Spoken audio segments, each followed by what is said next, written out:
DPA news Marathi, शोध सत्य बातमीचा। श्री आदिनाथ स्वामी दिगंबर जैन मंदिर रिसोर्ट द्वारे आयोजित दशलक्षण महापर्व एवं दशलक्षण महामंडल विधान औचित्याने दिनांक 14 सप्टेंबर 2025 रोजी सकाळी 10 वाजता शहरातून भव्य शोभायात्रा काढण्यात आली। या प्रसंगी जैन मंदिर येथून प्रारंभ झालेल्या या शोभायात्रेचे अष्टभुजा देवीपासून आप्पास्वामी चौक जय संताजी चौक येथे स्वागत करण्यात आले। पुढे संत रविदास महाराज छत्रपती शिवाजी महाराज चौक येथे मिरवणुकीत सहभागी महिलांनी सांस्कृतिक कार्यक्रमाचे सादरीकरण केले। या सांस्कृतिक कार्यक्रमामध्ये स्त्रियांनी रंगीबेरंगी साड्यांना गोफ तयार करून फिरकी दांडिया खेळला व त्यानंतर टिपरी दांडिया व झिम्मा फुगडी खेळून मिरवणुकीतील मुलींनी व महिलांनी मनसोक्त आनंद लुटला व कार्यक्रमाची शोभा वाढवली।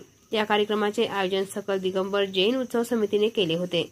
हा कार्यक्रम यशस्वी होण्यासाठी जैन समाजातील उत्साही युवक आणि युवतींनी अथक परिश्रम घेतले। DPA न्यूज साठी प्रतिनिधी ज्ञानेश प्रसाद, वाशिम। ताज्या घडामोडी व अपडेट जाणून घेण्यासाठी आताच DPA न्यूज चॅनलला सबस्क्राइब करा आणि बेल आयकॉन क्लिक करायला विसरू नका।